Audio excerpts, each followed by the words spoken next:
ব্যাপারটা ওয়ালিয়াতাবাওয়া মাকআদাহু মিনান নার, নবী বলেন সে যেন নিজের স্থান জাহান্নামে একটা বরাদ্দ করে নিল। যারা ইসরায়েল করছে, ইন্ডিয়া করছে, ওরা যে জাহান্নামে যাবে এই হাদিস তার প্রমাণ। আজ মসজিদ গুলো দখল করে মন্দির বানাচ্ছে, বলছে এখানে 500 বছর আগে নাকি মন্দির ছিল। আরে শয়তান! বাংলাদেশে এখন যদি আমরা আওয়াজ তুলি, ঢাকার স্বামীবাগে ইসকন মন্দির 1000 বছর আগে এখানে মসজিদ ছিল, ভেঙ্গে আমরা এখন মসজিদ বানাবো, মেনে নেবেন? আর এটা আমরা করবো না, কারণ আমাদের ধর্মে বাড়াবাড়ি নেই, জবরদস্তি নেই। আছে? আপনাদের কি ধর্ম? ওকে ধর্ম এ পৃথিবীর নিকৃষ্ট ধর্ম এখন হিন্দু ধর্ম। এ ধর্মই না।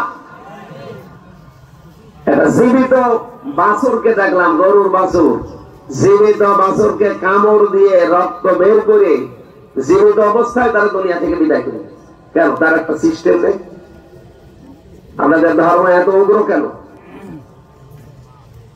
শিক্ষিত মানুষ যারা তাদের বিবেক কাজ করে, আমরা দেখছি এখন অনেক হিন্দু অলরেডি কালেমা পড়ে মুসলমান হয়ে যাচ্ছে।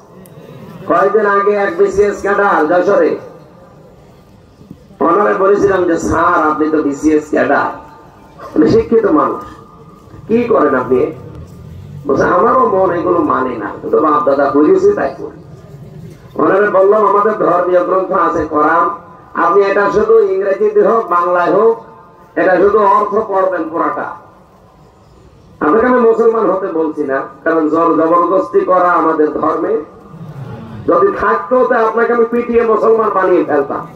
কারণ বাংলাদেশে আমরা 92% মুসলমান, আর আপনারা মাত্র কয় ভাগ? একটা করে থাপ্পড় দিলে আপনারা বলি যেতেন। এটা বলেন না কেন? আমাদের এই দেশে অবস্থান যেমন, ইন্ডিয়াতে ওই হিন্দুদের অবস্থান তেমন। আমরা তো আপনাদের জামাই আদর রাখি, আর আমাদের ভাইদের সাথে ওরা কি করে? বাড়ি ঘর সব ভেঙে নিজের নামে নিয়ে নিচ্ছে, দখলে নিয়ে নিচ্ছে।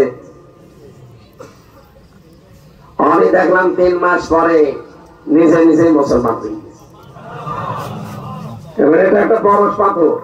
এটা যদি সত্যি কেউ মন থেকে পড়ে আর বোঝার চেষ্টা করে, আল্লাহ তাকে হেদায়েত দিয়ে দেবে। এই জন্য শিক্ষিত মানুষ যারা হিন্দু ভাইরা আছেন, আপনারা আমাদের